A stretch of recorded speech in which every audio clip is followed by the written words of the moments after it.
Week 4 spiral process model. Previous lecture में हमने spiral process model का एक डायग्राम पढ़ा और उसके कुछ एप्लीकेशंस हमने पढ़े। ठीक है, तो स्पिरल प्रोसेस मॉडल में मैंने आपको जिक्र किया था कि स्पिरल प्रोसेस मॉडल जो है वो हमारे पास iterative waterfall model, incremental model और प्रोटोटाइपिंग प्रोसेस मॉडल का कॉम्बिनेशन है। ठीक है, तो फिर इनमें डिफरेंस क्या हुआ? इसमें डिफरेंस सिर्फ एक पॉइंट का है, आप लोग गौर से सुनिए।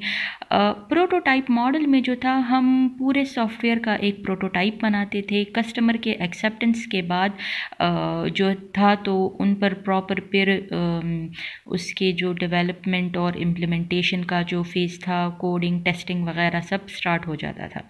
ठीक है, और इंक्रीमेंटल में क्या था कि लेट्स सपोज़ एक सिस्टम में हमारे पास 10 फीचर्स हैं, तो हम उस 10 फीचर्स को 5 मॉड्यूल्स में डिवाइड करते थे। हर एक मॉड्यूल में जो है 2-2 फीचर्स को इम्प्लीमेंट करते थे। उसमें कोई ऐसा प्रोटोटाइप यानी कोई डमी प्रोटोटाइप बनाने का सीन नहीं था। ठीक है, बस हम मॉड्यूल्स में उसको डिवाइड करते थे और फिर उस पर हाई स्केल की कोडिंग स्टार्ट कर देते थे और फिर कस्टमर को डिलीवर करते थे। और प्रोटोटाइप में क्या था कि हम एक प्रोटोटाइप बनाते थे और कस्टमर के एक्सेप्टेंस के बाद हम उस पर जो हाई प्रोग्रामिंग उस पर अप्लाई करते थे।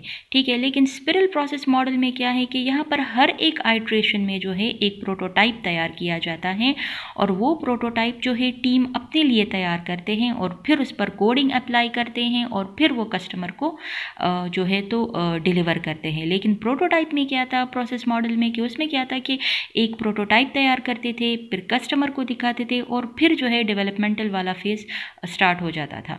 लेकिन स्पिरल में क्या है, टीम अपने लिए प्रोटोटाइप तैयार करते हैं, फिर उस पर कोडिंग करते हैं और फिर कस्टमर को जो है तो डिलीवर करते हैं। और इंक्रीमेंटल में क्या था, कोई ऐसा प्रोटोटाइप डमी वाला सीन नहीं था।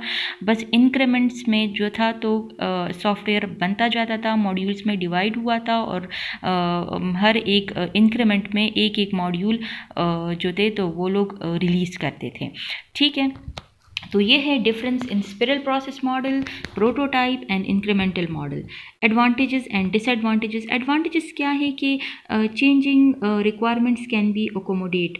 ठीक है, तो स्पिरल प्रोसेस मॉडल में चूँकि हर एक आइट्रेशन में जो है कस्टमर के फीडबैक को चेक किया जाता है और फिर उसी के मुताबिक जो है चेंजेस किए जाते हैं, तो क्या है कि हम इसमें चेंजेस दोबारा कर सकते हैं क्योंकि ये एवोल्यूशनरी प्रोसेस मॉडल है और ये जो है इवॉल्व होता है और टाइम टू टाइम ये कस्टमर के फीडबैक्स के साथ जो है ये ग्रो करता है और मैच्योर होता जाता है।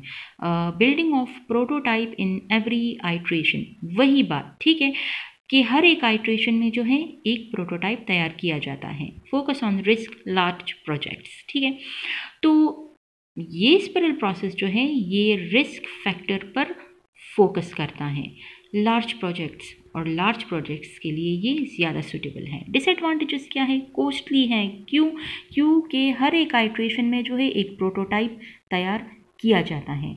Not suitable for small projects. ठीक है, तो स्मॉल प्रोजेक्ट्स का बजट इतना ज़्यादा नहीं होता, लेकिन ये स्पिरल प्रोसेस मॉडल काफ़ी कॉस्टली है क्योंकि हर एक आइट्रेशन में प्रोटोटाइप तैयार किया जाता है, तो ये स्मॉल प्रोजेक्ट्स के लिए सूटेबल नहीं है क्योंकि उस लिहाज से वो काफ़ी जो है वो ओवर बजट हो जाता है फॉर स्मॉल प्रोजेक्ट्स।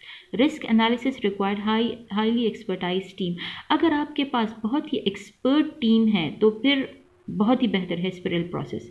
ठीक है, लेकिन अगर आपके पास टीम इतनी हाईली एक्सपर्ट नहीं है तो वो जो रिस्क फैक्टर जो है उसको एनालाइज करना बहुत मुश्किल हो जाता है। Project success is highly dependent on risk analysis phase. Spiral process model उस